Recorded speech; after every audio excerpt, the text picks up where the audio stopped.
All right, yo, we got a new Patrick CC documentary on Tom Cruise, the real American Psycho. I know this is Christian Bale, but he's gonna get into The it. cheek-to-cheek smile We're AFK in combined Nightmare with Zone, the by the way. empty, soulless eyes, the attention to detail, the perfect hair, the perfect jawline, the perfect appearance. This is just a facade to convince the world he is this successful, happy-go-lucky guy who is actually extremely disturbed and thinks about harming others 24/7. This is what a psychopath looks like. But this is a fictional character played by actor Christian Bale in the movie American Psycho, and Bale said that the inspiration for this character was the real-life Tom Cruise, whose empty laugh, intensity, and robotic physical movements are on full display in this 1996. It seems like a very cold thing to say about another actor, and I know Hollywood doesn't typically have moments like that, so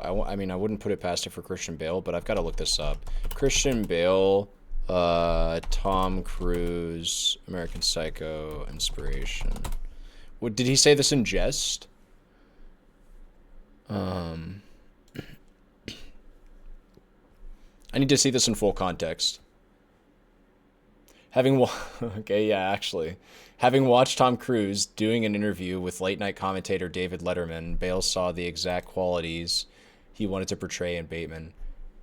Heron described Cruise as having this very intense friendliness with... Yeah. Okay. I mean, shit. It's true. Interview with Rosie O'Donnell. Because you saw her in Dead Calm, right? Yes. And you thought, I like her. Yeah, I thought Yeah. she's very talented. Yeah, she is talented. The new movie's supposed to be great. Yeah, she's Yeah. extraordinary. In it. She's coming Yeah, on the he show. does. A couple days, yeah. No, I like her. I do. Yeah. It's okay. It's Renee I was upset with. It's Renee. It's this very... It does feel very like a very forced laughter. Like he is so very obviously trying to people please that you can't really trust him. Or more specifically, I guess, because... I mean, if you're just talking to somebody, usually you don't have like a big reason. If they're a random stranger, which, you know, presumably these two famous people didn't really know each other all that well, which is why she probably invited him onto the talk show, you know, get to know him. Hey, have you on my show? Publicity for me, publicity for you. Let's get to know each other. You're supposed to make a good public appearance. But when you come across this overbearing, I think it portrays the opposite. It makes you seem really fake and weird. movie with all that kissing with you, Tom. I certainly get that vibe right now. However, the actual interview that inspired the American Psycho character was this one with David Letterman, where Tom Cruise laughed uncontrollably while telling the story of him cutting off his co-pilot's oxygen as they flew to dangerous altitude levels. One time we were flying to Colorado, and I was flying this airplane that we had to go on oxygen, and winds were better at a higher altitude, so we climbed up, and I realized that we couldn't stay at that altitude if on oxygen. I had to descend because I didn't have enough oxygen. So I had a passenger in the back, so we figured out, you know, me and the co-pilot, that if we turned the oxygen off in the back guy, that we could make it at this altitude. By the way, wait, hold up. This is late 90s, right? The audience applauses. This is a live audience, and they Bro, so much has changed about network television. Holy crap. He just basically admits to like trying to kill a dude? Am I understanding this correctly? And then the audience laughs? So you know, it wasn't dangerous or anything, you know. You just tried to kill him, man. You turned his oxygen off in a helicopter. He was very quiet. I wonder why he was quiet. Letterman's the only like voice of reason here. Dude, you have like the audience is laughing and Tom Cruise is splitting his freaking sides over here. Yeah, like what do you do as Letterman in this situation, where you're like your interview guest is turns out to be fucking psychopath? As Tom thought it was. He fell asleep. He fell asleep. Let's turn this up. He slept the whole way. Well, but you know, it's the kind of guy you wanted to have him sleep the whole way. You know, it's like just. But honestly, looking at it from another direction, isn't that attempted manslaughter? You just turn a guy's oxygen off. You're lucky you're not doing time, for the love of God. He just keeps laughing. He woke up. He did wake up, yeah. You know, when we were landing on descent, he What? As the passenger blacked out after being oxygen That's all he could say? He woke up in the end, don't worry. deprived for several minutes. Tom What? finds it hysterical how confused the man was when he regained consciousness, feeling numb and disoriented. I wonder why. Gave Mans a concussion.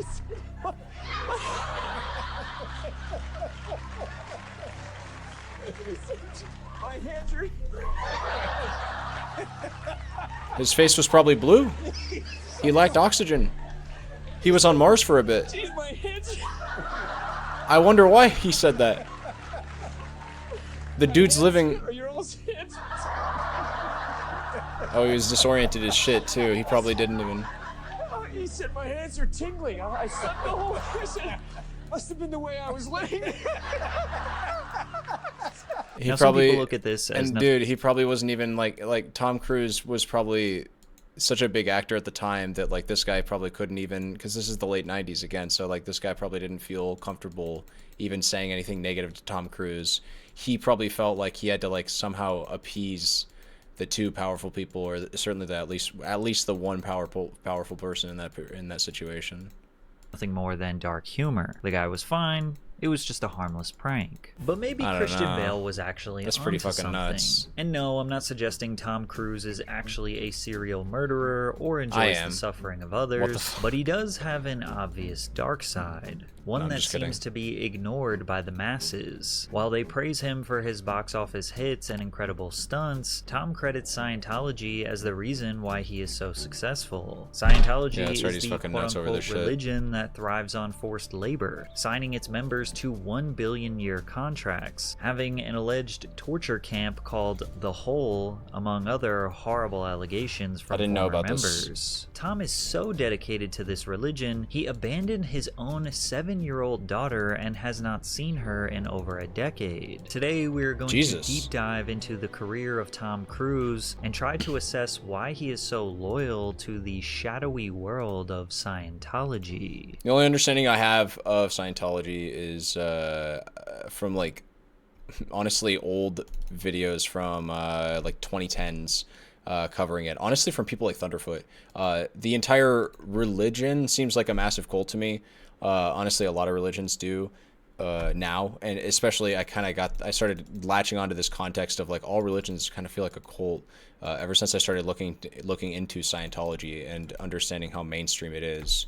And or at least in certain Hollywood circles, it's like pretty prevalent or protected, I guess, as an opinion. Like it can be difficult to criticize the Church of Scientology, for instance. You can get like the Church of Scientology themselves can take that stuff seriously and like will hunt you down or whatever, or have been known to, I should say, in the past. So yeah, it's pretty crazy how big of an organization they are and how batshit insane they are and have been for a while. Tom Cruise's life started out as an abused child who was desperate for a purpose. Cruise has described his father as a merchant of chaos who was a bully and a coward. For me, it was like, there's something wrong with this guy. Don't trust him. Be careful around him. You can imagine that not being able to trust your own father when you are a toddler created a difficult and chaotic environment for Cruise. Oh, yeah, I imagine. Additionally, when Cruise was 7 years old, he was diagnosed with dyslexia, which made him feel even more isolated and confused. His father could never hold a steady job, which led to the family moving often. They moved from Syracuse, New York to Ottawa, Canada in 1971 when Tom was in 3rd grade. By the 6th grade, his parents got divorced, and his mother moved Tom and his sisters down to Louisville, Kentucky. According to Shane Dempler, a friend that went to school with Tom in Louisville, Tom was interested in becoming a Catholic priest. He had a very strong Catholic faith. Dempler said, "We went to Mass, spent time in the chapel, and enjoyed hearing stories from the priests. We thought the priests had a great lifestyle, and we were really interested in priesthood. Unfortunately, the boys were kicked out of the school after they were caught stealing alcohol and drinking in the woods." Shane recalled, "The school wrote a letter to our parents saying they liked us both, but would prefer if we didn't return, so we weren't kicked out, just preferred not to go. Jesus. From Still there, pretty Tom brutal, though. relocated to another seminary school in Cincinnati, Ohio, after being recommended by a local priest. Tom was instantly hooked, said Father Rich Schneider, who gave the speech that brought Cruz to seminary school. I think he wanted a good education. With his parents going through a divorce, it was tough on him. That's maybe one of the reasons why he came here. His time in Cincinnati did not last long, as his family would ultimately relocate again to Glen Ridge, New Jersey, where he finished high school. After graduation, Tom knew Did a lot acting of was his moving. future. Within his first year of auditioning for various Hollywood roles, he landed a small part in a film called Endless Love. Tom's handsome look and physique made him stand out amongst his peers, which got him an ancillary role in the film Taps. As a novice in the industry, he wanted to learn everything there was to learn about cinema. The first film that I really got on, which was Taps, I went to every single department and I studied every part of the movie. I went to the camera department, I studied lenses, lighting. You know, I was working with a great cinematographer, Oren Roisman. I studied what producers do, what writers do, what wardrobe does, what the stunt department does, props, sound. I studied every aspect of film. Tom Okay, was he became obsessed. obsessed. His That's work good. ethic gave Usually Hollywood for producers work even ethic. more of a reason to invest in him. He earned another ancillary role in The Outsiders before securing his first lead role in the 1983 hit Risky Business. Risky Business is an 80s mood film that appealed to teenagers at the time. Every generation has a few cult classic coming-of-age films that are not cinematic masterpieces with intricate plots, but capture somewhat of a realistic look of the aesthetic, attitudes, and behaviors of the kids who grew up in that era. The film grossed $60 million at the box office, and he stole the hearts of young people in the USA. Even at the young age of 19, Tom was mature beyond his years, which can be felt during this 1983 interview with Bobby Wygant. What do directors, how do they direct? Do they work with you a lot, or do they pretty much give you rein? Yeah, they leave me alone. I mean, a director, a good director will listen, you know, and trust his artists after casting them. I've been fortunate. I've really had a lot of room. That's crazy. Especially to see this going back in time, like to see this documentary now. I've always imagined like what it would be to be super powerful and rich at the age of like 16 or 17, right? To just have all of your stupid thoughts when you're 17 feel valid. All of your like crazy, I don't know how many people experience like a phase when they were in that age, when they thought they kind of had things figured out more than the next guy did. But to feel very valid in those thoughts because you're also rich and famous and working with and in Hollywood as a superstar movie actor that everybody loves, that's just gotta like do damage to your ego in a way that is very sinister and not direct. Like you'd think he's on top of the world right now, but man, this has to be bad for his ego in the long run. I don't know. This might be the reason why he gravitated towards Scientology to begin with, right? Is like these feelings of superiority or like of having things figured out. And of course, he would say that his involvement with the Church of Scientology is good for his life, which is its own other thing. Tom holds a very controlled, poised demeanor. Even if he glares at you for a second, you can feel his intensity. Yeah, he quickly I agree. shifts from high-energy laughter to extremely soft-spoken. It's like it's unnecessarily sincere. Gives off this weird vibe of like, what is he looking at? Why are you're like, dude, like you're staring into my soul. What is going on? Why are you looking at me like that?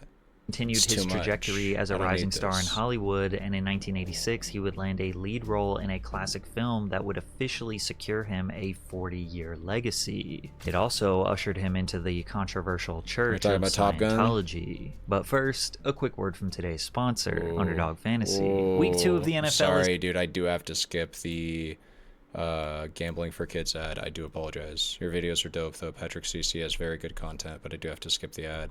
was released, but behind the scenes, Tom was actually struggling. When I was 22, when I was making Top Gun, I got the chance to make my dream come true to become a pilot. I thought, this is the time to do it, so I had a couple of lessons, but then I blew it off. I'd tried to concentrate on what I was reading, then I'd get to the end of the page and have very little memory of anything I'd read. I would go blank, feel anxious, nervous, bored, frustrated, dumb. I graduated high school in 1980, but I didn't even go to my graduation. I was a functioning illiterate. I loved learning, I wanted to learn, but I knew I had failed in the system. In 1986, the year Top Gun came out, I became a Scientologist. A friend gave me a picture book on Scientology, and bro, that is wild. Just imagine this for the time, right? For the time, he is the top. He's the actor of the year, right? Top Gun was by far like the most gross movie of that year.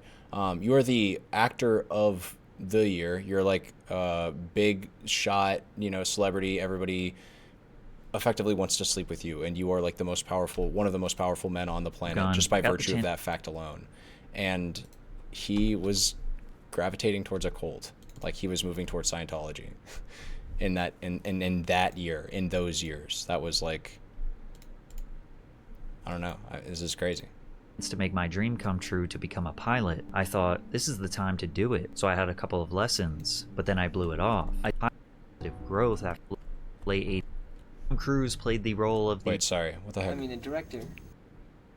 And in 1986, he would land a lead role in a classic film that would officially secure him a 40-year legacy. It also ushered him into the controversial Church of Scientology. But first, a quick word from today's sponsor, Underdog Fantasy. It like skipped ahead a chapter, what the frick? It was released, but behind the scenes, Tom was actually struggling. When I was 22, when I was making Top Gun, I got the chance to make my dream come true to become a pilot. I thought, this is the time to do it, so I had a couple of lessons, but then I blew it off. I'd tried to concentrate on what I was reading, then I'd get to the end of the page and have very little memory of anything I'd read. I would go blank, feel anxious, nervous, bored, frustrated, dumb. I graduated high school in 1980, but I didn't even go to my graduation. I was a functioning illiterate. I loved learning, I wanted to learn, but I knew I had failed in the system. In 1986, the year Top Gun came out, I became a Scientologist. A friend gave me a picture book on Scientology, and through this I was introduced to the writings of L. Ron Hubbard, who had founded the religion. Mr. Hubbard was... complete crackpot, by the way. Was an educator. Okay.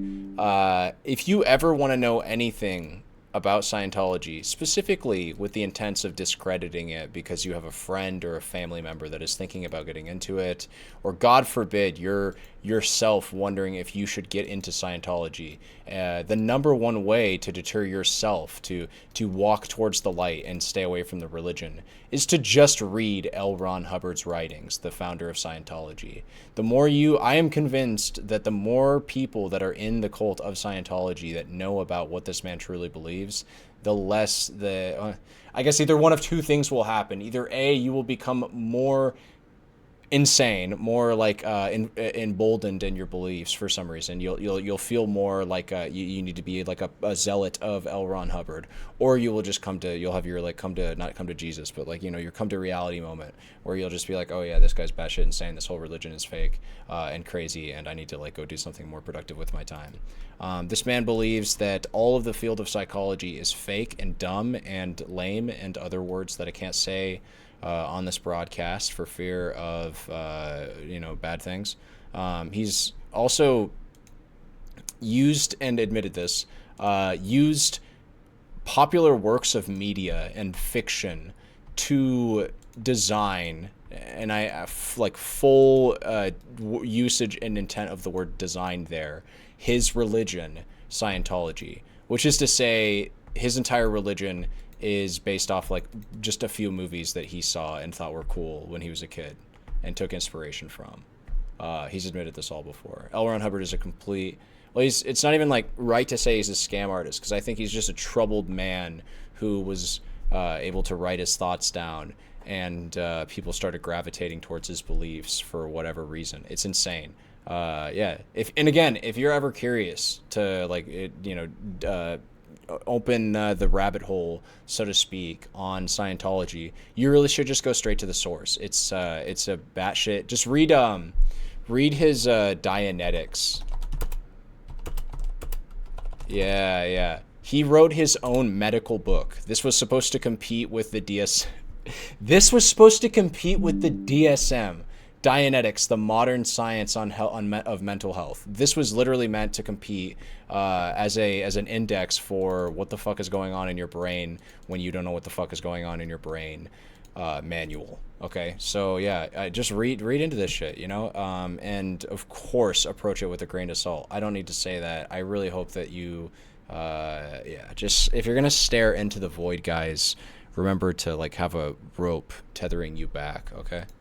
Was also an educator who had been researching the field for decades. He had found that literacy and comprehension levels were declining worldwide, so in the 1960s he had developed study technology. It pinpoints 3 barriers to learning: lack of mass, you can't learn to fly a plane by just reading about it, you have to sit in the cockpit or at least have a picture of a plane; skipped gradients, trying to master skills or information without mastering or understanding that which comes before them; and misunderstood words, the most important one and cause for stupidity. Once I started focusing on those problems, everything fell into place. Cruz credits Scientology with helping him overcome his learning disability. He is one of the church's most high-profile followers and has become a spokesperson for the organization. However, his close friendship with David Miscavige, the current leader of Scientology, has placed him at the center of several controversies, as well as question his legacy as a whole. I did not know that they were beefing. I'm going to say that a lot of Scientology, as I understand it, is based on this very faux notion of your mind can overcome any and all physical ailments if you are powerful enough and you were like born into the right family or some shit and you believe enough. So it really does not surprise me that he has a warped perception on that he just generally basically everything we just heard the last like 20 seconds.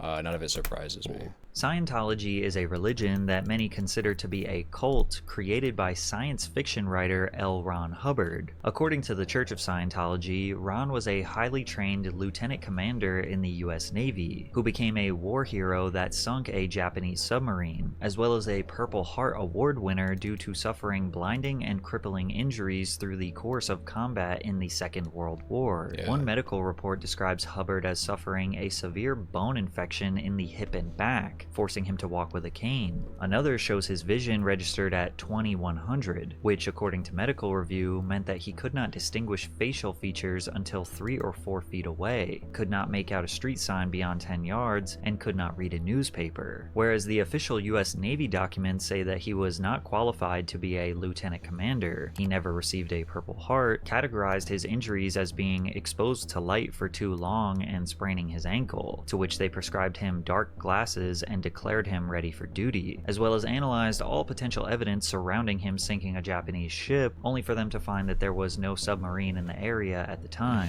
Due to the conflicting information, we don't really know the truth about just a complete crackpot, right? Just like goes into the military, basically lies about or I don't know, because I don't want to completely invalidate his experience automatically, but you know, it's one of those situations where all evidence points to the contrary, and you are your only you are your only best witness.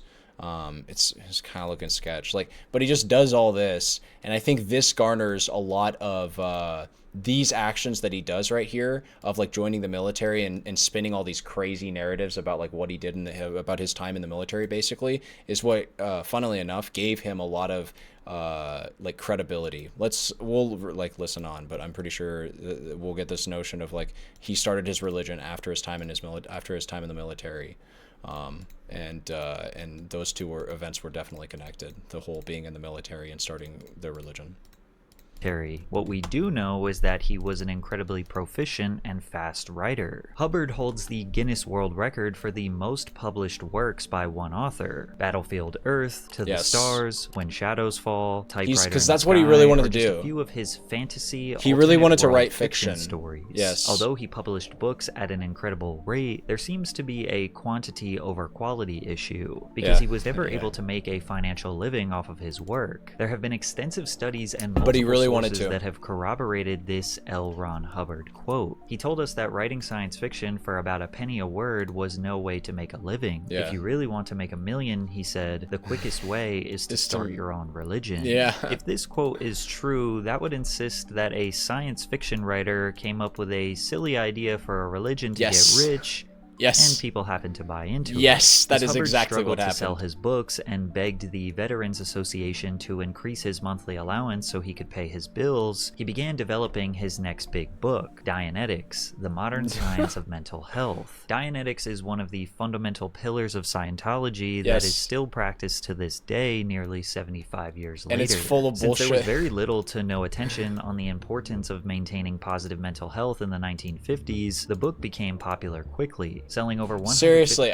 you don't need to be medically literate at all to read Dianetics and understand how insane it is. If you just want a good laugh sometime, like read any bit of Dianetics. It's pretty fucking crazy.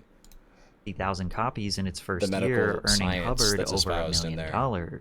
However, Hubbard's system faced a lot of criticism from doctors and psychologists. They say he lacked scientific evidence and empirical data, and he was using pseudo-scientific concepts to prove his nonsensical ideas. Yeah. But then Hubbard played the conspiracy card. He convinced his followers that the only reason actual scientists didn't agree with his teachings was because psychologists, pharmaceutical They were companies, all and the in it medical against industry as a him. whole would lose billions of dollars Yeah, if they grand acknowledged that conspiracy. Dianetics was the cure for all psychological Of pain. course. Additionally, Of course they're gonna hate on my shit, fam. I'm telling you what they won't, and I'm here to save you, and they're here to keep you under the effects of the drugs that they want to sell you and make money off of. Of course they would tell you guys that it's all fake and not gonna help you. Of course. Hubbard started to expand Dianetics into a broader spiritual belief system, which eventually led to the creation of Scientology in 1953. Hubbard did not complete his college education, nor did he spend years studying any field of medicine or health whatsoever, but he does claim that Doesn't really matter if you're a medical expert these days. Let's be real, you know? All you need to do is just make your own religion, bro. Dianetics, fam. Just fuck it. You want cure to your AIDS? Just think about it. Just mentally will it into existence. You know, law of attraction, baby. he cured himself from arthritis, bursitis, blindness, ulcers, and even the common cold. Just believe that And you he was want to cure able yourself do of those that things, through and you can, Dianetics. and just you just Dianetics believe theory it. describes the human Dianetics. mind as two parts. Yeah, just the listen to this. conscious, Just analytical mind Patrick CC has and our the back. subconscious, reactive mind. Hubbard's beliefs were very similar to Sigmund Freud's theory of the unconscious mind and his understanding of how suppressed memories can shape an individual's behavior. Yes. However, in Hubbard's theory, all psychological pain and the mental and physical health problems that It's come tied from to that how you were feel a from form it. of memory known as engrams, which are stored in the reactive mind. While Dianetics focused on improving the mind, Scientology took things further by introducing the idea of the Thetan, an immortal spiritual being that lives inside every person. Hubbard believed that each person is actually a Thetan with limitless potential, but this potential is blocked by negative experiences or engrams that have built up over many lifetimes. Scientology therefore became a way to free the Thetan from these engrams. We gotta get rid of the allowing engrams, person guys. to achieve spiritual freedom and reach their full potential. This process is known as going clear, which is the ultimate goal of someone practicing Dianetics. going clear, going woke. No, I'm just kidding. Once someone goes clear, they can then move on to higher levels of spiritual awareness and power, known as the operating Thetan levels. These levels are supposed to give the person more control over themselves and the world around them. Powers such as telepathy, exteriorization, which is the ability to I believe it's actually telepathy, but separate from the body with full perception, telekinesis, the ability to move objects with thought. Where most religions focus on a servitude towards a god or a higher power, Scientology kind of does the exact opposite. And although they don't say it specifically, they essentially believe that they are gods or that they can become gods. Tom Cruise is known for reaching extraordinary levels of human excellence, such as learning how to become a fighter pilot, or climbing the tallest building in the world without any sort of harness or rope. Among his wait, endless... I didn't actually know he did that. That's a pretty dope list feat, of to be other fair. incredible stunts he has performed. Yeah. It's safe to assume that Tom Cruise believes Oh yeah, that I think everybody's or most people have heard that like, oh, Tom Cruise, he does his own stunts. I didn't know that he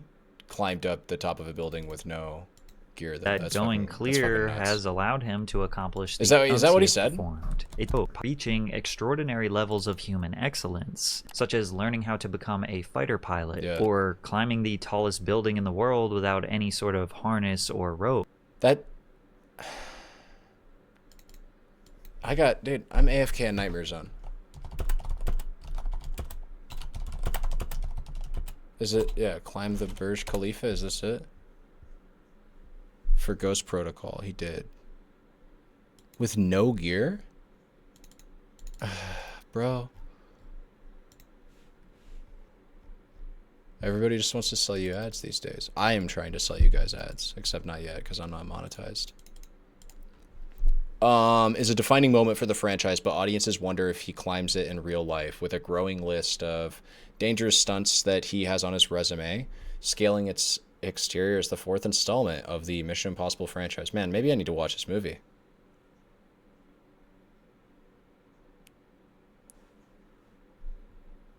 And he did it all with Dianetics.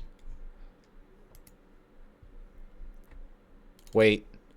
For Tom Cruise's Burj Khalifa stunt, the actor had to be equipped with a harness that was carefully fixed to strategic points in the building, which required that the studio get special permits to drill on the floor and walls. Okay. So I'd probably have to see like a video on how this was done exactly to get the full breakdown, to get the full scoop. But had to be completed as efficient and quickly as possible. Otherwise, his lower body weight would fall, start feeling numb. That checks out. Helicopters that were shooting had a flight limit of 30 minutes at the time too, so the crew had to make every take count. The sequence was also shot in IMAX, which meant that the cameras had run out of the film fast.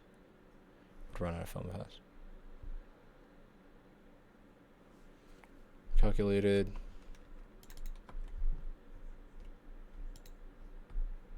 Okay, this isn't... Okay. Let's just go ahead and assume he did, just for the sake of it. Among his endless list of other incredible stunts he has performed. It's safe to assume that Tom Cruise believes that going clear has allowed him to accomplish these incredible feats. Yes. However, the process of going clear is pretty intense and also costs a lot of money. To go clear, a trained auditor helps a person go through their past experiences to find and deal with the engrams that are holding them back. This process often involves using something called an e-meter, a device that measures the electrical resistance of the skin, which is believed to show the presence of engrams. Auditors use the e-meter to track a person's progress and help them find and resolve deep-rooted negative experiences. But it just costs so much money. A person during an auditing session would be instructed to hold 2 metal cylinders connected to the e-meter, which sends a small electrical current through their body. The e-meter then measures changes in the electrical resistance, which Scientologists believe show changes in the person's mental and spiritual state. The auditor uses these readings to guide the person through questions, but these questions that they ask are often very leading and intended to poke and prod at the deepest, darkest secrets held in your mind and soul. When you learn about how these auditing sessions are done and the types of questions that they ask, you'll see how it almost comes off like an interrogation or a way to give personal information to an organization that could be potentially later used against you. Yeah, so here's even how a Scientology auditor believes it works. You're holding the cans, there's a tiny little battery in that e-meter that's you're completing the circuit when you pick up the cans, right? So you got a little thing going there, and that needle will respond to your physical movement, but that's not what we want. And I'm gonna go, is there something you're withholding from me? And what I'm looking for is, right when I say at the end of me, I'm looking for the needle to dip to the right. And so I'll give you a really good example of this. So you're holding the cans, say, is there anything you're withholding from me? And I get an instant read. And I go, is there anything you're withholding from me? You're gonna go, I don't think so. And I don't see the needle. No, you don't see the needle. Okay. I go, well, what did you think of when I asked you the question? Okay, so you're gonna go, I don't know what I was thinking of. And then I'll be like, take a look and I'll help you out here. I'll try to steer you. Okay, so I'm looking to get roughly the same read while you're thinking about whatever. I go, what was that? What was that right there? And you can start digging to what? You can start... I just want an answer to the question.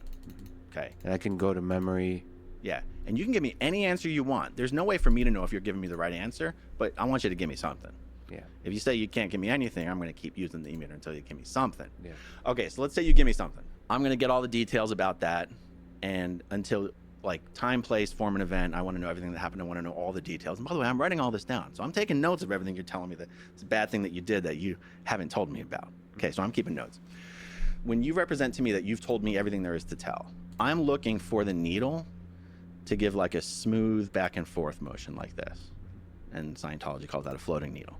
That means, in Scientology land, we're done with that. Now, many people argue that the e-meter is not exactly scientifically proven to really do anything. It does measure some sort of electrical current that takes place in your body and mind, and it is somehow connected, but we can't prove that it indicates anything about mental health or your physical or emotional well-being. Yes. Many people look at it as nothing more than hypnosis, and many believe that the auditing process is strategically designed to make people think that it's actually doing something positive in their life. Yeah. Being a victim is despised in Scientology Like an because anecdoter. of something called the tone scale. The tone scale is sort of an emotional ranking of a person. Or no, sorry, not an anecdote. I'm so sorry. Placebo. I don't know why I got those two words completely jumbled up in my brain, but like it's got like a placebo effect, I think, where you're like sitting down with this person who seems official or professional within the religion, and they've got this device in front of them, and they're like, okay, we're gonna dive into your childhood, and you feel like something good is going on when nothing is actually going on, or like maybe even negative things are happening because what's happening is you're actually ruminating on your childhood. Which probably isn't good or like beneficial for your overall success. I don't know. And it goes from -40 to 40. Now 0 is death and 0.1 is victim. It is seen as a bad thing to even feel any negative emotions in Scientology because Scientologists believe that if bad things happen to you, it's because you have done something bad to deserve it. It all felt like emotional torture. So you can see how this is kind of a dangerous gray area. On one hand, the goal of the therapy sessions is for you to feel better, for you to cope with all of your past trauma and your negativity, and for that to then release and have positive ramifications on your life. Yeah. Then the other hand is like, well, no, you're not actually solving these problems. You're just being tricked into thinking that you're solving these problems. And then you have to pay for more auditing sessions for you to keep solving these problems. And we'll go I feel deeper. like, I almost feel like, again, I feel like that's actually even more doing more harm than good. You're just staying in the headspace. If you're a super rich celebrity, maybe you don't incur the financial hit as much. But honestly, I've heard a lot of crazy things about the costs of being in Scientology. I would not be surprised if this is one of the ways that a lot of celebrities back in the 80s and 90s, mostly the 90s, I guess, actually went broke. I don't know. See, We're into the financial It gives component. like strong, the deep, like boys vibes. The boys, if you know what I'm talking about, the like cult. I can't remember the cult's name, but like the leader of it, I think got his head blown up by the chick. Gosh, I wish I could remember. It's been a little while since I've seen the boys, but yeah. I'm getting like strong that vibes from this cult. But in the late 80s and early 90s, Tom Cruise wasn't overtly public about his Scientology ties as he was still growing his career. After Top Gun, he continued to have an incredible run in Hollywood. The Color of Money, Cocktail, Rain Man, Days of Thunder, A Few Good Men, The Firm, hit after hit after hit. Yes. Everything that Tom Cruise starred in was a box office He was on a roll there for In sure. He was 1988, definitely he was the like highest butter. grossing box office star, and to this day he is the number 6 highest grossing actor of all time, with a combined total of $12 Samuel L. billion Jackson at the top. Look at generated. that. He was a convincing leading man Black men lead entertainment. Let it be known. who does all of his own stunts. He had near perfect looks. On set, he was known to be honest, humble, and a genuine person. He was considered by many to be the perfect human, yet somehow still very mysterious. You've got one of the nicest reputations in Hollywood. I mean, everyone who interviews you says... Dude, look at that freaking stare. I can't even look. It's like, he's like fucking my brain up, dude. Dude, seriously, the American Psycho thing makes too much sense at this point. Jesus. Hands down, you are polite. Jesus. And giving. Polite. But I've that stare. interviewed you a lot of times, and you don't let people real close. How come? I think I'm letting you pretty closely. Do you feel like you hold some? Just like I think I'm kind of close with you, aren't we? Like, and he seeks approval there too. Something back, or you protect something? That would have been a perfect time to just slam it with like a confident but like not braggy, like sure of himself comment, and like completely just drop the weird stare and just go like, okay, I'm reading too much into it.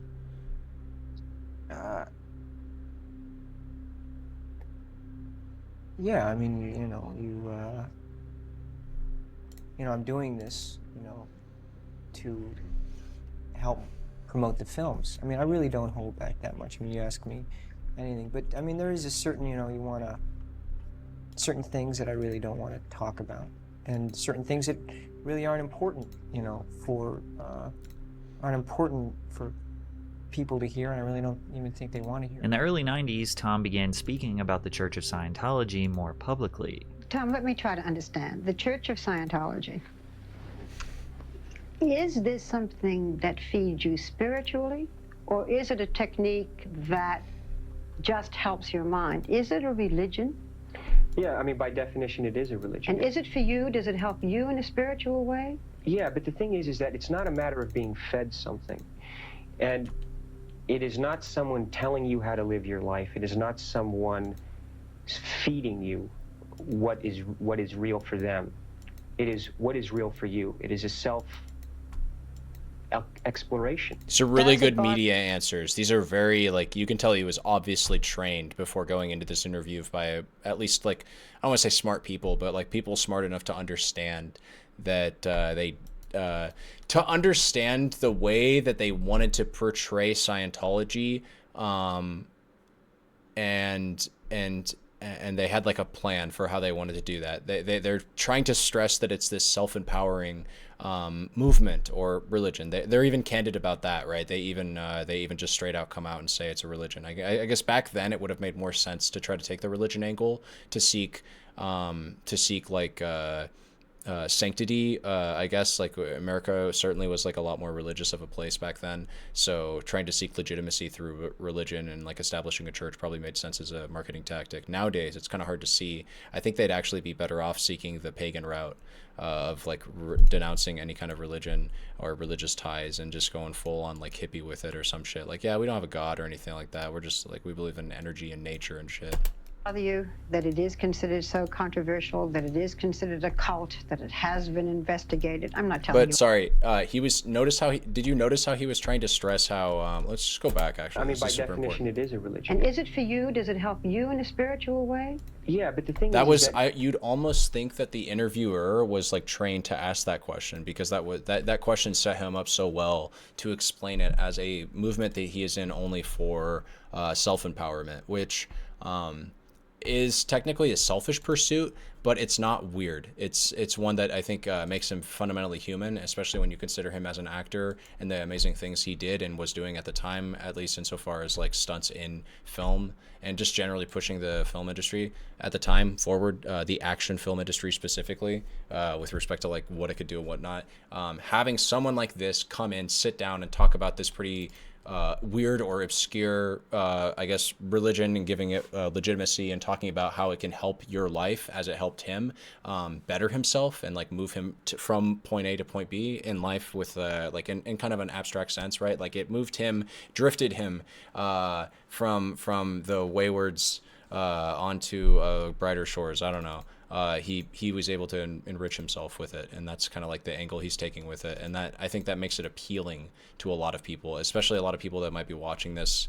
I like the target demographic. A lot of people back then, I think that people still consume media this way, but I think especially back in the 80s and 90s, people, when they were looking at media, they were looking at it through the lens of like, they were looking for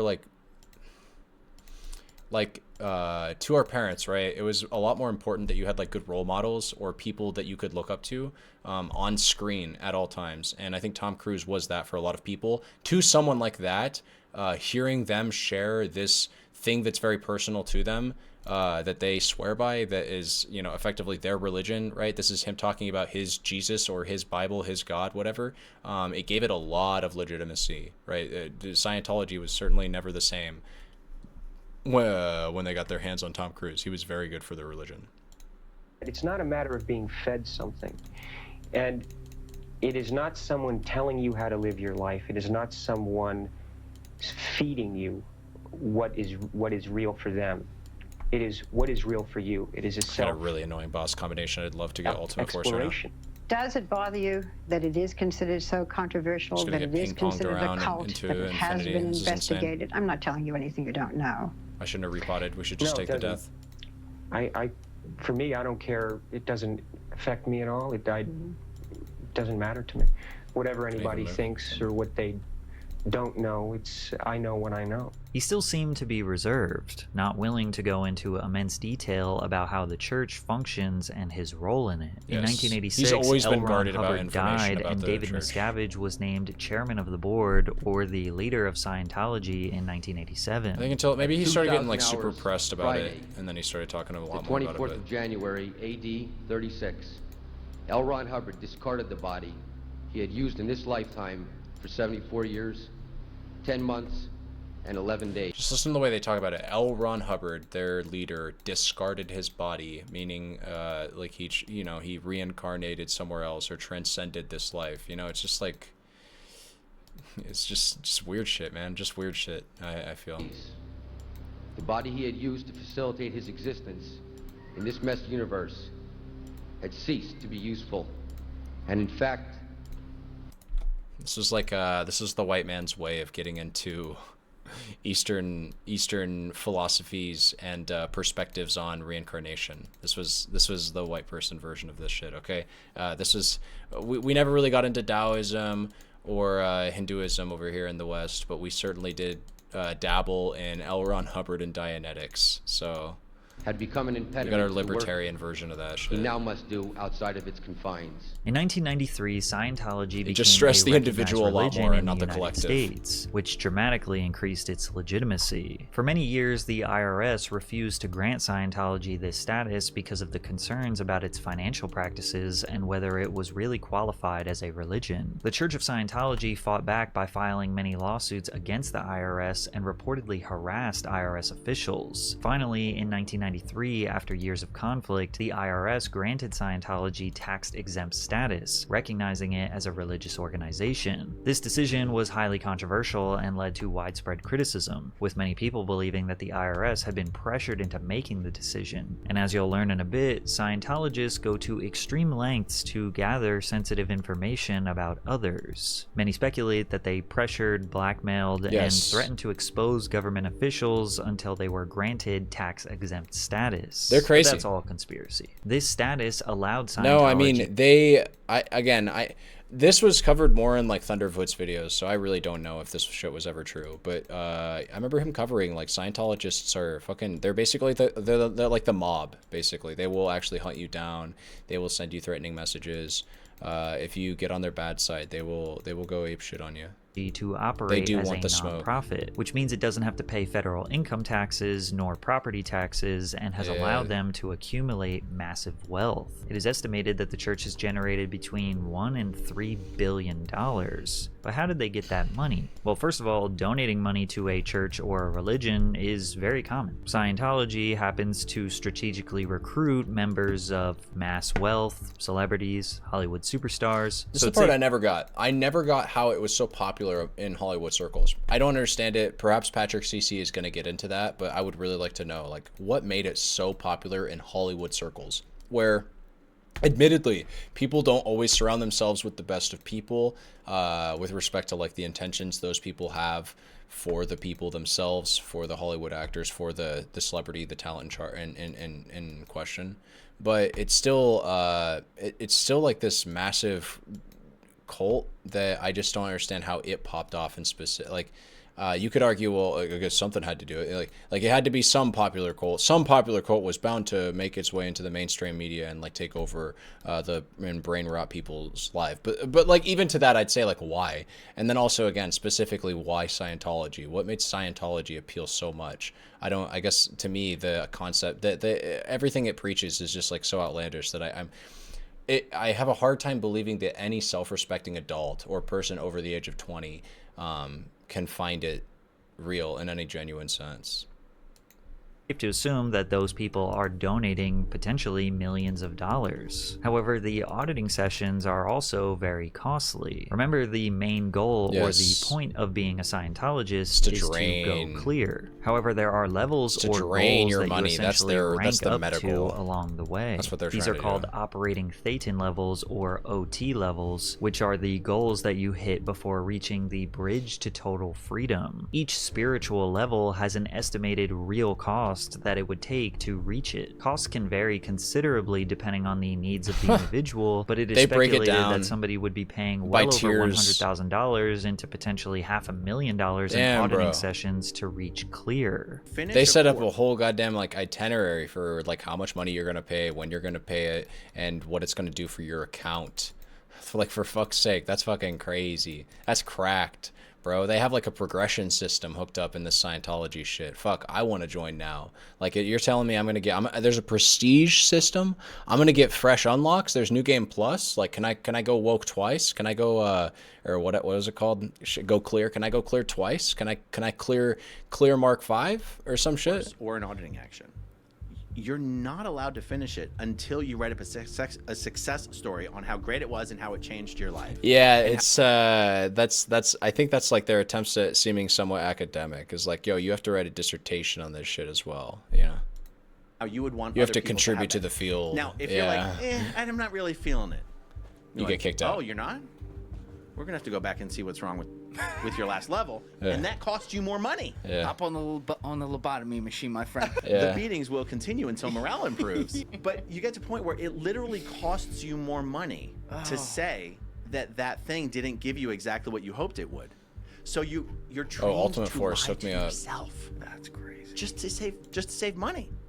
And then you get up and you lie to everyone else to get them to do it as well. You can also pay money in advance to the church for them to hold it and keep it as almost like a bank account for auditing sessions in your next life. They're good people, and they're being defrauded out of their life savings. I mean, it costs $250,000 easy to be assigned. How do these people though that like aren't like who don't have a lot of money? How do people afford that? That's the thing. It's amazing. It shows you the ability of someone who has a belief and a faith that you're doing amazing things. They work to pay for their religion.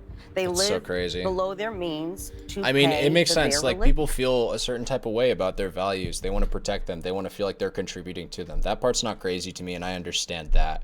But what I don't understand is how, again, how people that are seemingly at the top of, certainly at the top of the financial hierarchy for their time, Hollywood actors, right? Some of the richest people in the world, quite frankly, give their lives up to this shit. Like, that's insane to me. It is impossible to advance in the religion without completing the required courses and auditing sessions. No other modern religion with a congregation size comparable to that of the Church of Scientology mandates recurring payments to merely participate. I mean, Sunday, the Sunday bin that they pass around in church, you know, what's it called? They have a specific word for it other than just like donations or something like that. Your blessings or whatever. Yeah, like, I don't know. I can't remember what they called it other than just like, you know. All I know is that you still got your grape soda and bread even if you didn't donate, so it wasn't forced, which is a cool thing about church. You know, it's pretty community focused usually. They're not gonna like kick you out or be dicks. Right, it's kind of defeats the point of church. Yet, Scientology's entire foundation and religious ideology is built upon these required payments from parishioners. Additionally, the Church of Scientology saves an enormous amount of money in labor costs because they pay their employees or volunteers next to nothing, a mere $50 per week stipend. However, many of them are okay with this form of payment as they have become fully dependent on the Church of Scientology in every aspect of their lives. This organization is the most dedicated version, the most dedicated brand of Scientologists. So there's three like echelons of Scientologists. There's public, who just live normal lives in the real world and they pay to do Scientology courses and auditing. Then there's staff That members alone, who also live just on its face, I'm sorry, but like that shit's cringe. Like if you are just a member of the Church of Scientology, you buy its courses, you pay into it and shit like that. Like please genuinely explain why down in the comment section. I'm so curious. Like why would you join this religion of all religions? As someone who considers himself atheist, like I don't understand the point of many religions. I guess I just find that shit external, but or I find what people look for in religions, I find that in other sources, I guess, personally. So to me, I don't really see the point. But to Scientology specifically, I would be very curious if you want to go ahead and just, hey man, I joined the Church of Scientology back a couple of years, and it was the most life-changing thing ever, and I'd like to talk to you. Like, please hit me up. We could talk on Discord or something. I would love to just have a conversation with you. That would be so interesting to me. Yeah. Anyways. in the real world, but work on 2.5-year contracts or 5-year contracts at their local Scientology organization, and then once they finish their contract, their debt is paid or whatever. And then there's the Sea Org members. These are the guys who sign the billion-year contracts.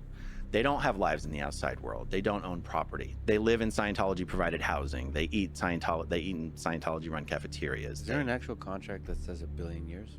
It's symbolic, but yes.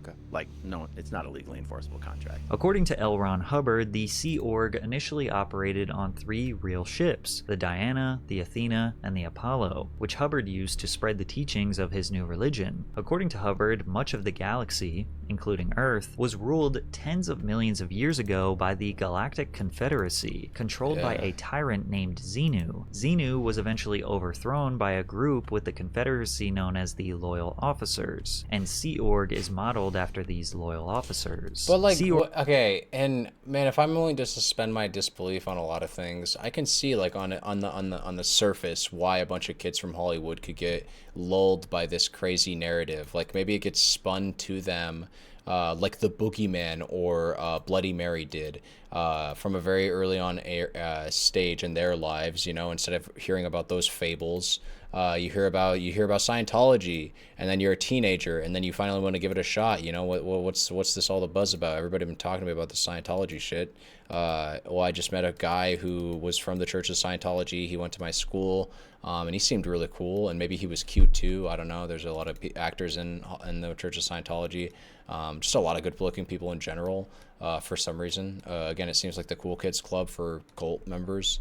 I don't know. Like, yeah, what turns someone into this Church of Scientology? Org members are considered the most dedicated Scientologists, signing 1 billion-year contracts to serve the church across multiple lifetimes. Many join at a young age, some even as children, and endure a rigorous lifestyle that includes up to 100-hour work weeks, strict discipline, and a $50 per week wage. They do not have relationships or communication with the outside world. They are not allowed to have children. They eat, sleep, and breathe solely for the purpose of Scientology. They do normal jobs, just like any other business, but they are assigned to them like a military post. You have the treasury, which consists of people who receive, collect and invoice money, pay bills, manage assets. You also have sales representatives who get people to sign up for the religion. You have a promotional team who sends out flyers, emails, and advertisements for the church. You also have auditors, and the people who train the auditors, and the people who monitor the people who are training the auditors, and then the people who get members to pay for the auditing sessions and constantly pester members to sign up for more auditing sessions. If any, and I mean any task, no matter how small it is, that they were assigned to get done is not done by the end of the day, they will not stop working. Whether your task is to organize thousands of files by hand, or sign someone up for an auditing session, or merely just dust the floor, if the task is not done, you don't stop working. In 1975, kind of slave-esque, like slavery light, or like just straight up slavery, I guess, you know, actually. Like you have to do this until it's done every day. If you don't do it ever, then we're not going to let you do anything else until you do it, you know.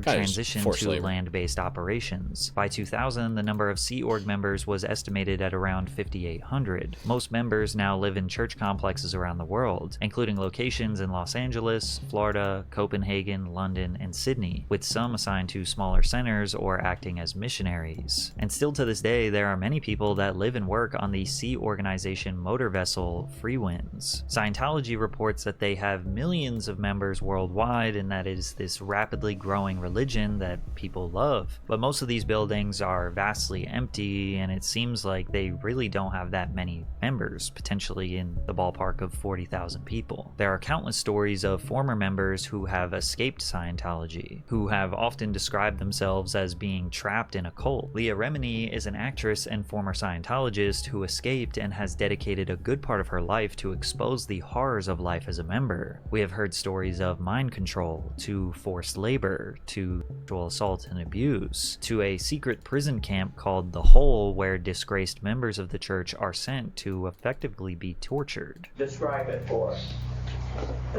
It had bars on the windows, and the one entrance was guarded by security 24 hours a day.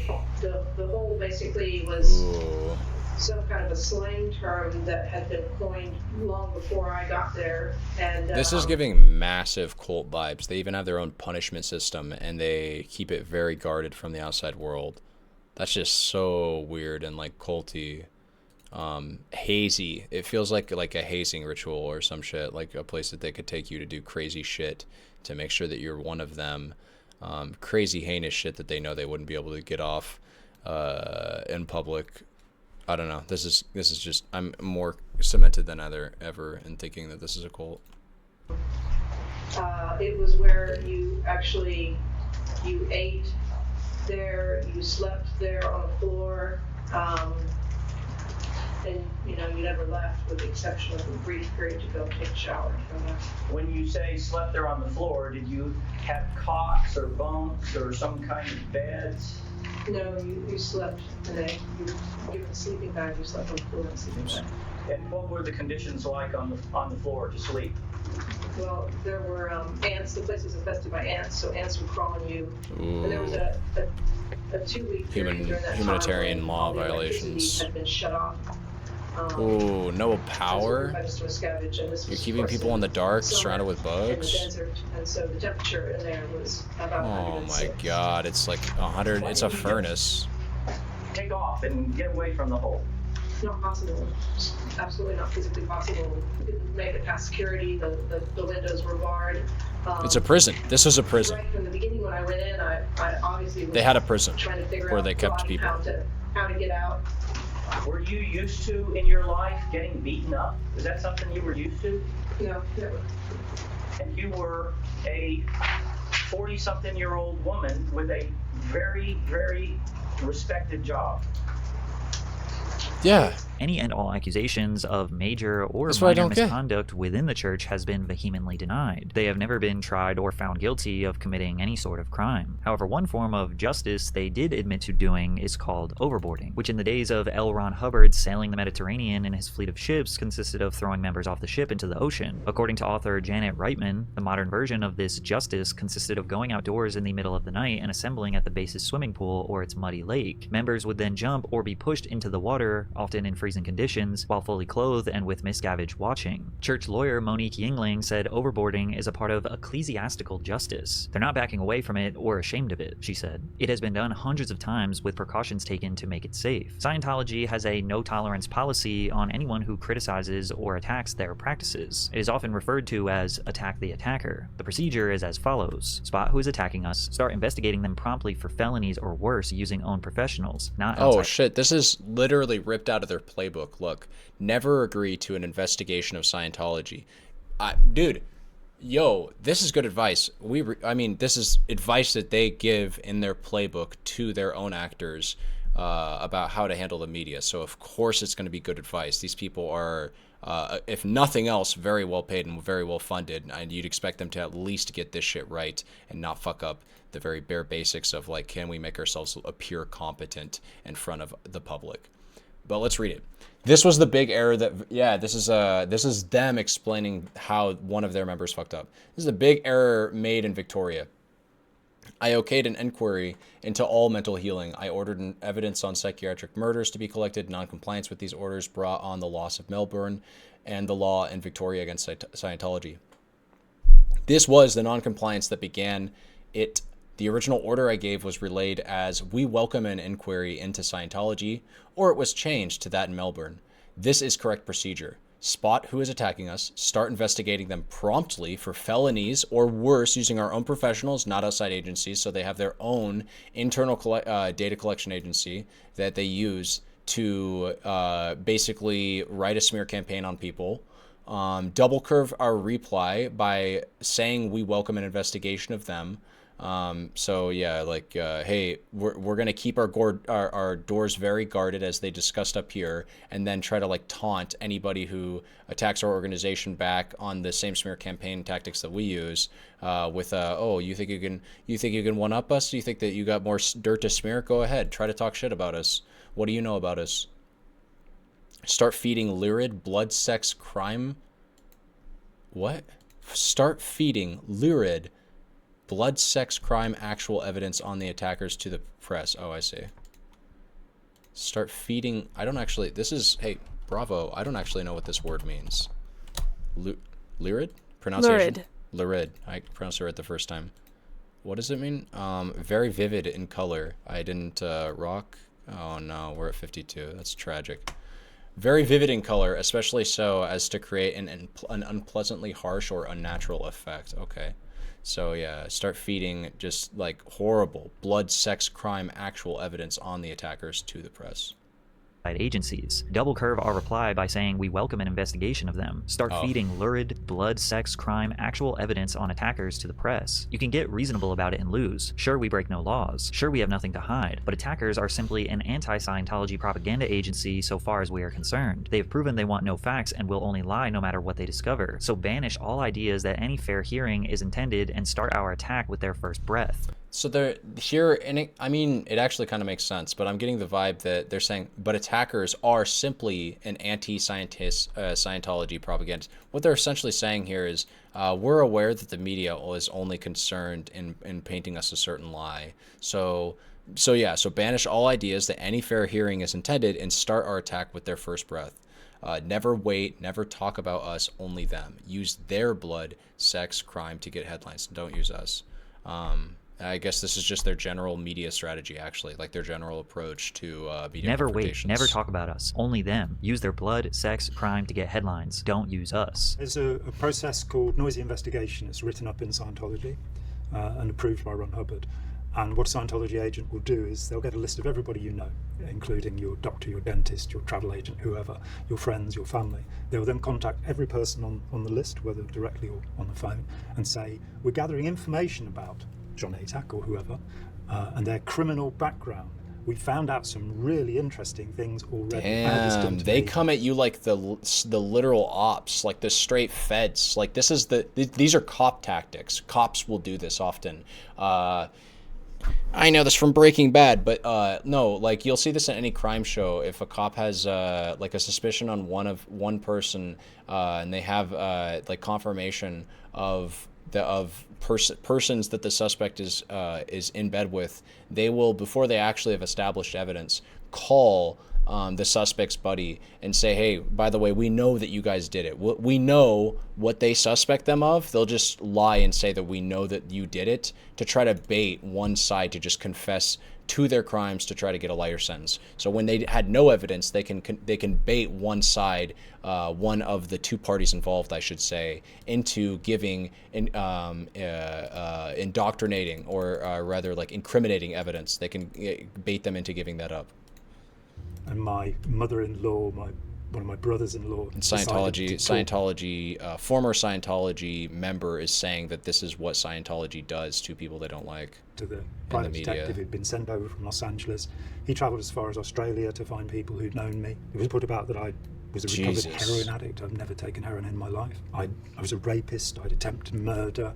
I'd molested children. These are standard stories that are told about critics of Scientology. They're made up. Check out this entire YouTube channel that creates high production value interviews, all dedicated to saying negative things about ex-Scientology members who are now speaking out. Aaron Smith Levins, Mark and Claire Headley, and of course Leah Remini. They even get family members to speak about how violent, abusive, and horrible these ex-members are. Even David Miscavige's own father, who got him into the church to begin with, claims that he was being tracked down and targeted by the church. I was a Scientologist for 42 years.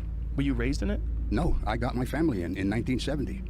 But I was in the church for 42 years. The last 26 and a half years, I worked at the International Base in Hemet, California. I escaped from that base on March 25th, 2012. You escaped? Escaped, that's right. I had to plan that escape for 6 months. About a year and a half later, there was a private investigator caught by the name of Dwayne Powell, who was around the corner from my house, looking at a house to buy so he could spy on me from that house. So a lady in the neighborhood saw him, and she thought he was a drug dealer or up to no good. So she called the West Dallas police, and Nick Pye came out and confronted the guy. He gave Nick some shit. Nick said, "Hey, listen, man, you're under arrest. Do you mind if I look in your car?" So Nick went to the van and opened it up, and in the trunk, there were 5 license plates from 5 different states. There were 2 handguns, a stun gun, 2 rifles, one fitted up with a silencer, and 2,000 rounds of ammunition. So they arrested the guy. They took him in for interrogation, how they operated. They were getting paid $10,000 a week to follow me and report on my doings from 8 o'clock in the morning till 8 o'clock every night. I'm sure many of you know that the Scientology iceberg is extremely deep. This information just scratches the surface, but it's important to understand a simple breakdown of this, as it is effectively Tom Cruise's belief system. And since Tom is one of the biggest outspoken activists supporting Scientology, his support gives them an enormous amount of legitimacy, since he is a beloved superstar worldwide. Every time they open a new church,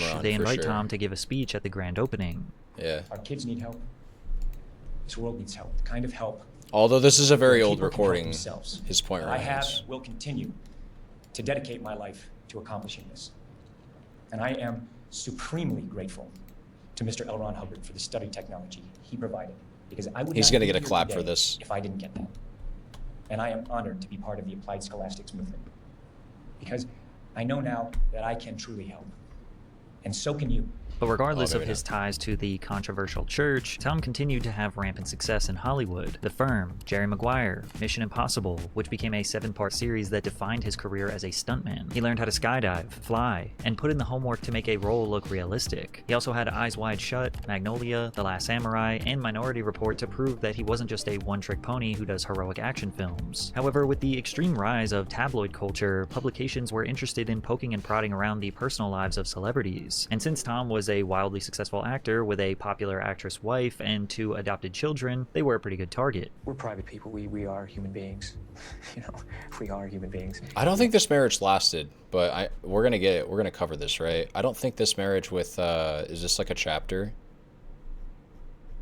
Nicole Kidman. I don't think this. Yeah. We have feelings, and and more importantly than that, we have a family now. We have children, and I think that for years we were told, and just don't worry,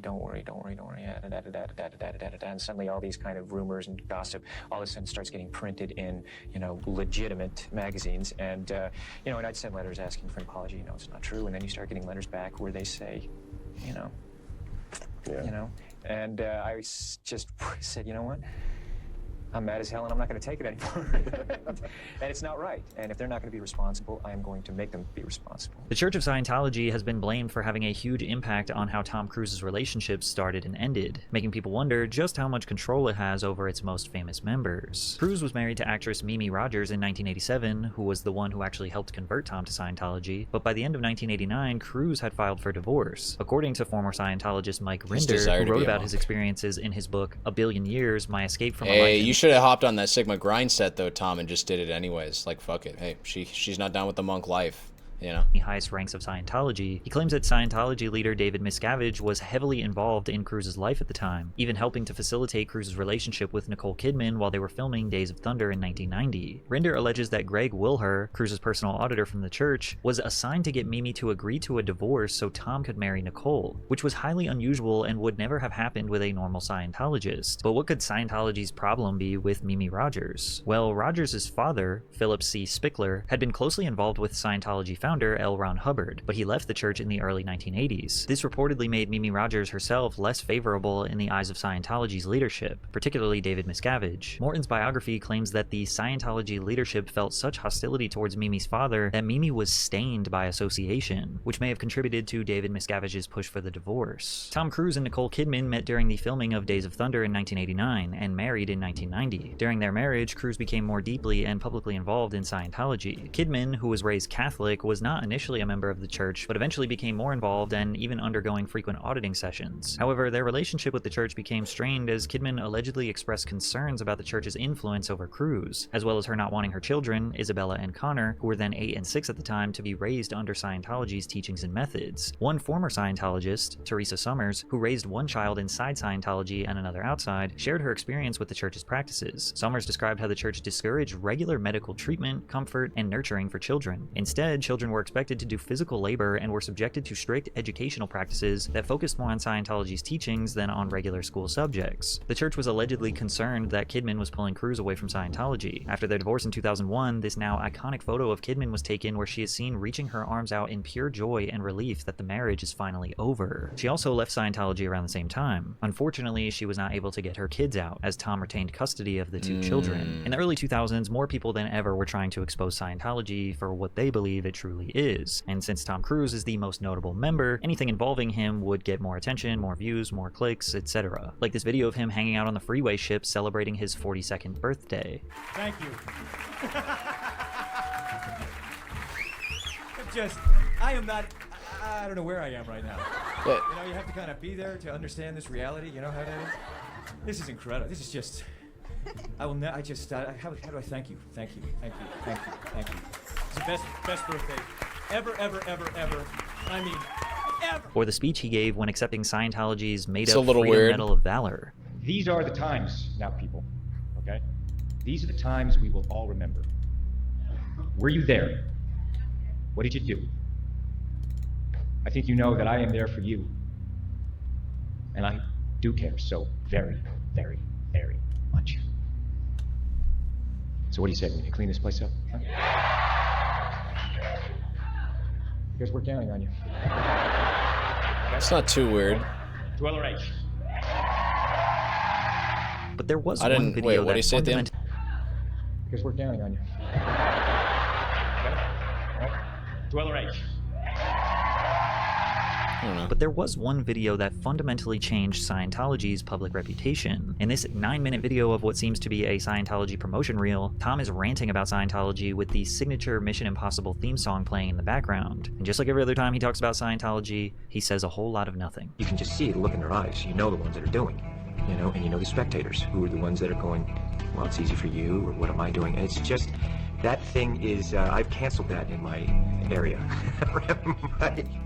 It's like, man, you're either in or you're out. That's spectatorism, and it's something that is, we have no time for it now.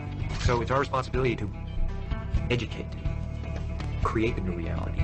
You know, we have that responsibility to say, hey, this is the way it should be done. Because we do it this way, and people are actually getting better. And let's get it done. You know, let's really get it done and have enough love, compassion, and toughness that you're gonna do it. And do it right. Trust me when I say that this entire 9-minute video is just him stringing together a bunch of vague, nondescriptive sentences that absolutely lead to no point whatsoever. This video was so confusing and so laughable that it started to turn Scientology into somewhat of a joke or a meme. It began All because of how he performed in a few interviews. Hey, that's a powerful statement in and of itself. Let that be known that Tom Cruise was basically carrying the entire torch of, I guess, according to Patrick Ceci, you know, like, let's preface it by saying these are in his words and his framing of his story here, that the entire Church of Scientology took a significant hit when its most prominent member was fumbling the bag on a few interviews and presenting himself well. That they were literally all looking to Tom Cruise as the one representation of how to do it right. And because he couldn't perform in just a few interviews, he made the entire, like, I mean, just that's human psychology at work there, baby. It's sort of mysterious and almost cool that's and that sheep interesting mentality luster, right there, and baby. yeah, people were just not taking it seriously Follow anymore. the like it herd. was just a joke. To add fuel to the fire, South Park made an entire episode mocking Scientology. It all began 75 million years Yeah, this ago. was good. Back then, there was a galactic federation of planets, which was ruled over by the evil Lord Xenu. I think for a while this was the definitive, like, hey, if you actually want to show someone how to get into, or like how, if you want to show someone, literally, like actually earlier when I was telling you guys to read Dianetics, if you guys want to understand how the crackpot that is L. Ron Hubbard, you could also just watch this right here and understand like his crazy genius design from this clip right here. This is L. Ron Hubbard's Xenu thought his media. galaxy was overpopulated, and so fantasy. he rounded up countless aliens from all different planets, and then had those aliens frozen. Frozen alien bodies were loaded onto Xenu's galactic cruisers, which looked like DC-8s, except with rocket engines, and dumped them into the volcanoes of Hawaii. The aliens were no longer frozen, they were dead. The souls of those aliens, however, lived on, and all floated up towards the sky. Xenu didn't want their souls to return, and so he built giant soul catchers in the sky. There, the souls were forced to watch days of brainwashing material, which tricked them into believing a false reality. Xenu then released the alien souls, which roamed the Earth aimlessly in a fog of confusion. At the dawn of man, the souls finally found bodies which they could grab onto. But the ironic thing was, all they did Oh, he was doesn't just show it all. explain what Scientologists There's like, that's actually probably like maybe 40% of it. You should watch the rest. believe. Because of this episode, On the your own Office time. of Special Affairs launched an investigation into Matt Stone and Trey Parker. The Scientology OSA contacted their close friends looking for any vulnerabilities to exploit. A Scientology insider leaked this disturbing information. There's some strings that will be pulled on the PRC on Stone. Otherwise, these special collections, covert information gathering such as trash collection, purchase phone records, hacked airline reservations, purchased bank records, will be debugged in order to get some viable strings that can be pulled. Despite their efforts, they were never able to find anything about Matt and Trey Parker. When you talk about Scientology, you're used to the response that people give you, aren't you? That you're some kind of nutcase, there's some kind of lunatic, fringe sort of religion thing. Used to the response. I mean, fly around in that's spaceships. bigotry. Well, You know, that is the religious there may well equivalent be. of I'm putting the racism. point to you that this is people's reaction. No, I think maybe people say that to you. They don't say that to me. With Scientology being scrutinized and laughed at more Defensive. than ever, Tom's behavior wasn't really helping. It all started in Yeah. 2005 when Tom was doing media tours expressing his profound love for his new girlfriend, Katie Holmes. First of all, thanks for coming to my Legends Ball with Katie. Was that the best fun? Was that? Yes, yes! What has happened to you?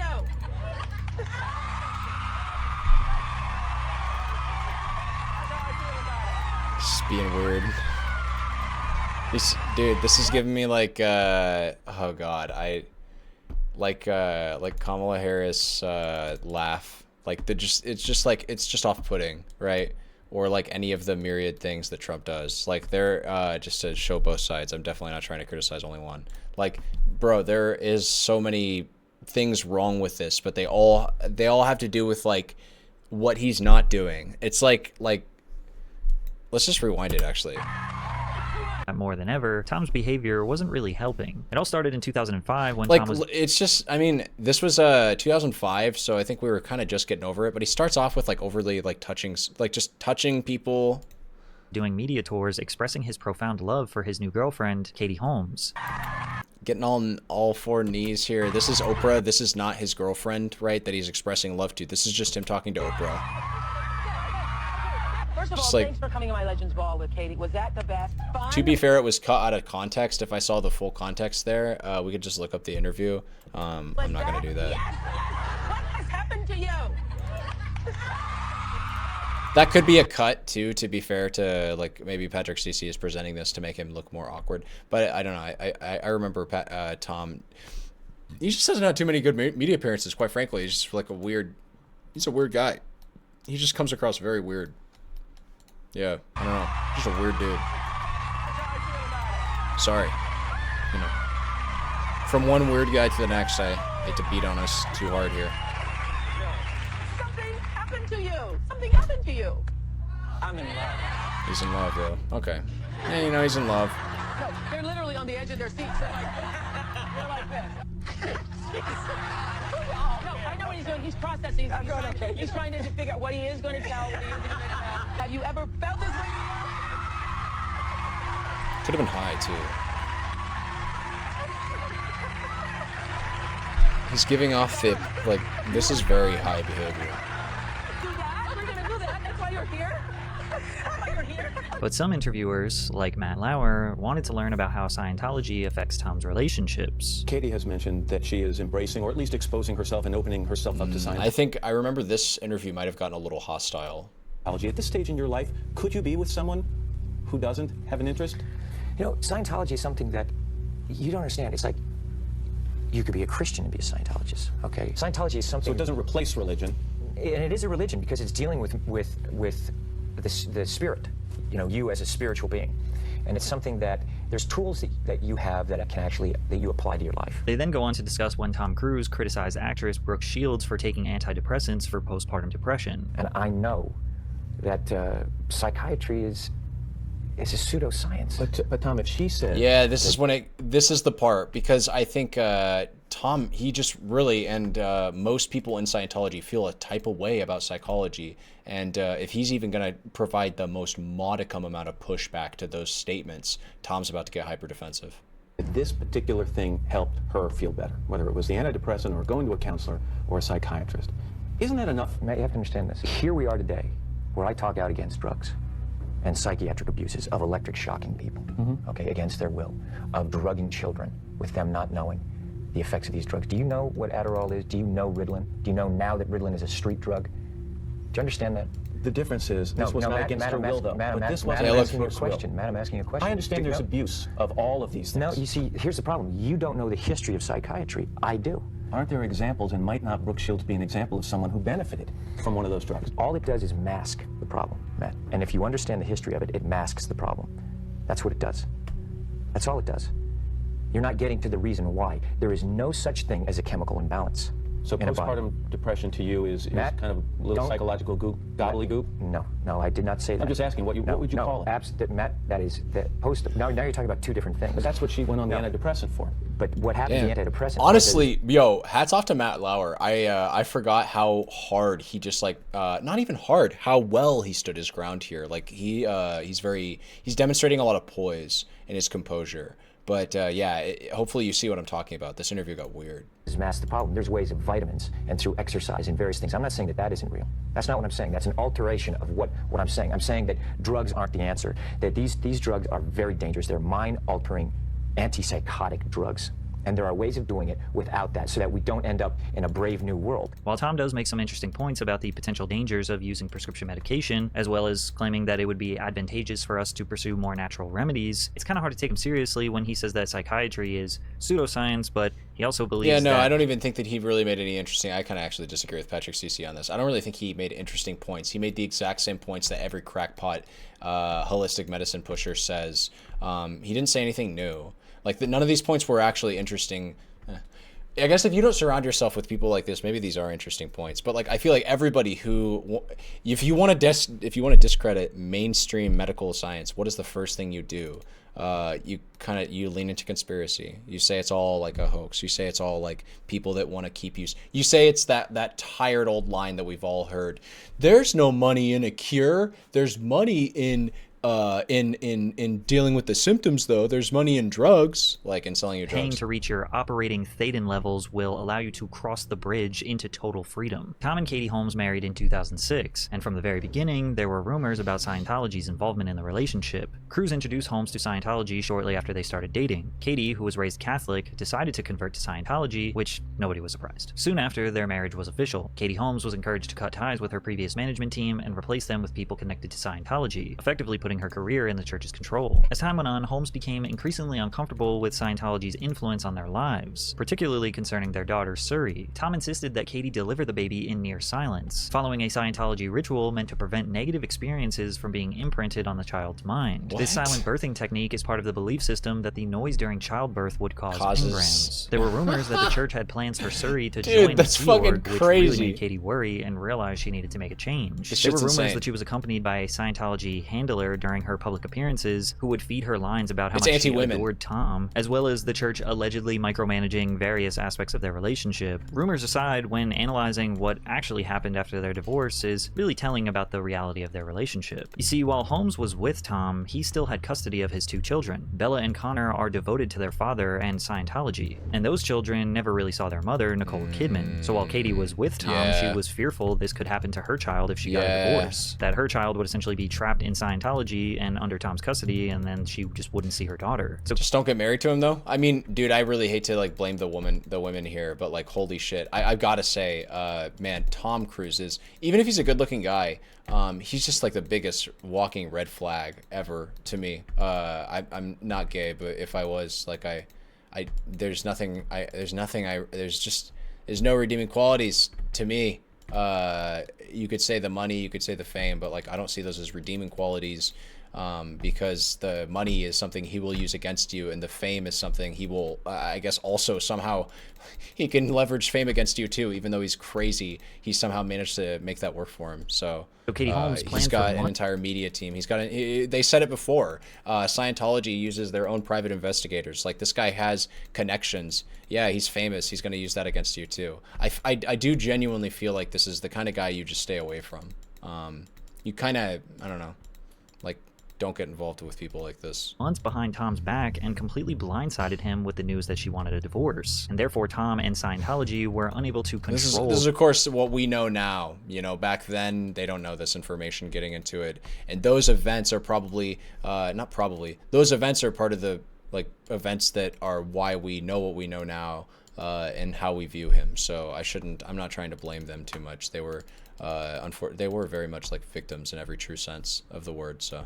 the way that the media reported on this. When the divorce proceedings finally came out, they revealed the lengths to which Holmes went to escape Scientology and Tom's control. She had to use disposable burner phones and secret laptops to communicate with her lawyers and plan her escape in fear that the church would step in and do something to her and take her daughter. This she is almost some, immediately like, moved to New York, which was a strategic move to secure primary custody of Surrey. Scientology members were allegedly following her in New York, so out of fear she called the police because she believed church members were planning to abduct her daughter. Katie also fired her entire team that had worked for her during her marriage to Cruise, including her publicist and security detail. She had to wipe her entire life clean because of the grip Scientology had on her life. The divorce settlement was reached with Holmes securing primary custody of her daughter. Since then, she has kept her distance from Scientology and enrolled Surrey in a Catholic private school. Tom has agreed to pay Holmes $400,000 per year. This is this is seriously like she had to hit the reset button on her life. This is like some some Joe Goldberg shit, except like she was the victim and not the killer.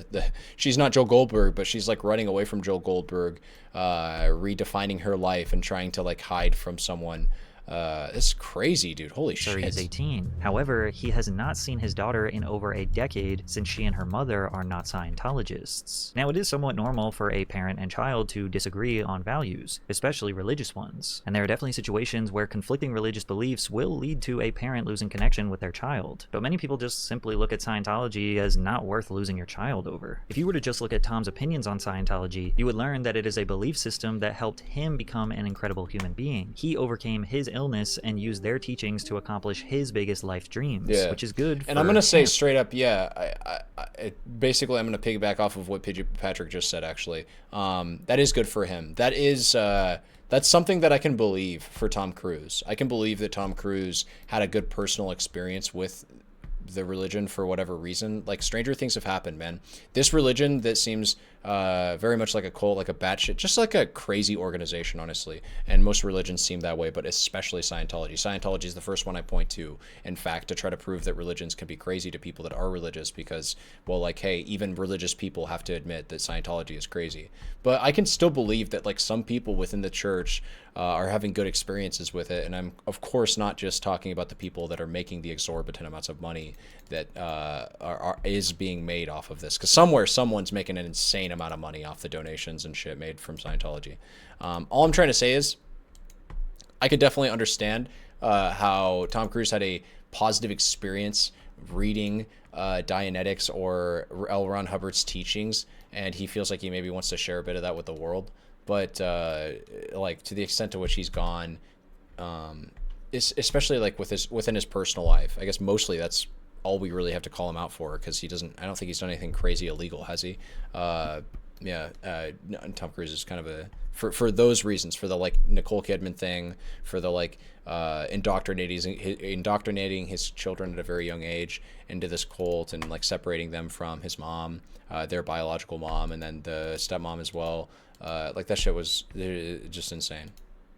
Since Scientology is deeply rooted in and centered around self-fulfilling prophecies, ones that coincidentally require people to pay enormous amounts of money to achieve, it's not really much of a noble cause that people respect. As reported by Vox, according to former Scientology officials, the church has continued to manage Cruz's life. Reportedly, it granted him the full benefits of its more unsavory enterprises, including the church's alleged use of slave labor. Former Scientologist John Brossow says the church has custom-built luxury vehicles and sound systems for Cruz, and provides the staff who manage his many homes. Because this labor is provided by the church, it's done through the Sea Org, the Scientologist association that has been accused of human trafficking and forced labor. The church has described these claims as both scurrilous and ridiculous. The picture painted by Cruz by former members of the church is not flattering. They tend to describe Cruz as a well-meaning man who fundamentally is not curious, and who is happy to have beautiful things handed to him without looking at their cost. Scientology is a fuck, dude. That's like the perfect way to describe what my impression of him was. That he seems like a dude who's had a lot of things handed to him. He's had to work hard, sure,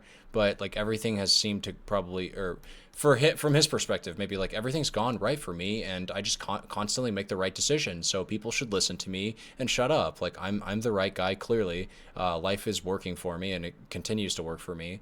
And like, yeah, dude, I'm right about this Scientology shit too. You guys are all wrong. Like, just trust me on this. Like, bro, it worked for me. Like, just trust me. Like he comes across very much as that kind of person. Attractive to Cruz in this account because it makes his life easier while simultaneously flattering his ego with the belief that he is a hero. Do you think Tom is essentially in too deep? Like, yeah, maybe he does want to see his daughter, but they have too much dirt on him. Oops, shit. The cheek-to-cheek smile combined with as a well-meaning man who fundamentally is not curious, and who is happy to have beautiful things handed to him without looking at their cost. Scientology is attractive to Cruz in this account because it makes his life easier while simultaneously flattering his ego with the belief that he is a hero. Do you think Tom is essentially in too deep? Like, yeah, maybe he does want to see his daughter, but they have too much dirt on him, and it's almost a hostage-type situation. Do you think he is actually an evil man who is taking advantage of forced labor and a tax-exempt fortune? Do you think he is conveniently turning a blind eye to the alleged horrors and is going to play the whole "I was brainwashed" card when it all comes crashing down? Or maybe you think he is actually brainwashed, and he is potentially a victim just like every other Scientologist. And does it make you look at his movies or legacy any differently? Drink water. Yeah. I don't know. GG.